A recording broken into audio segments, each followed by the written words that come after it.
You're watching Advocacy at Work from the Chamber of Catawba County. I'm Brian Francis, Public Policy Consultant, and it's January 13th, 2023.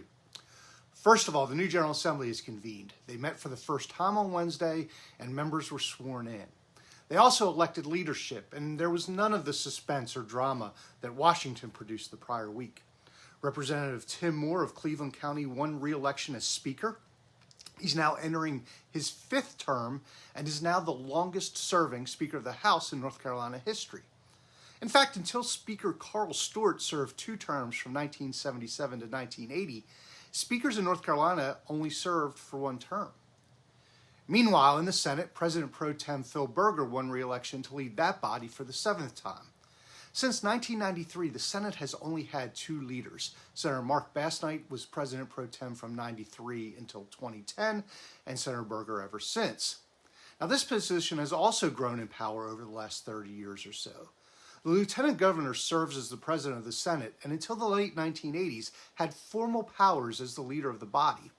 When Republican Jim Gardner won the Lieutenant Governor's race in 1988, the democratically controlled Senate stripped him of those powers and vested them in the President Pro Tem.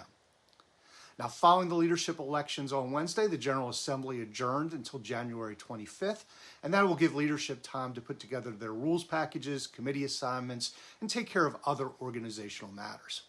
Now, while they take a breather, it gives us a good opportunity to tell you more about the Chamber's legislative agenda. The agenda can be found on our website, and there's a link to it in your email. It was created by the Chamber's Public Policy Task Force, a volunteer-driven group that spent the last year digging deep into the issues facing business in Catawba County. The committee then adopted specific legislative positions based on the Chamber's legislative guiding principles, which are focused on workforce development, infrastructure investment, smart taxation, appropriate regulations, and affordable health care. That group's recommendations were then approved by the Chamber's Board of Directors to become your legislative agenda. Now, over the next several weeks, we'll be talking more about those proposals. We also encourage you to join us on January 27th for our legislative breakfast. It's a great opportunity to learn more about our Advocacy at Work program and hear from our legislative delegation about how they view our priorities. There's a link to register in your email. Expect to see an update like this each week while the General Assembly is in session. We'll keep you abreast of what they're doing and how the Chamber's working to fulfill our objectives. Until next time, this has been Advocacy at Work from the Chamber of Catawba County, and I'm Brian Francis.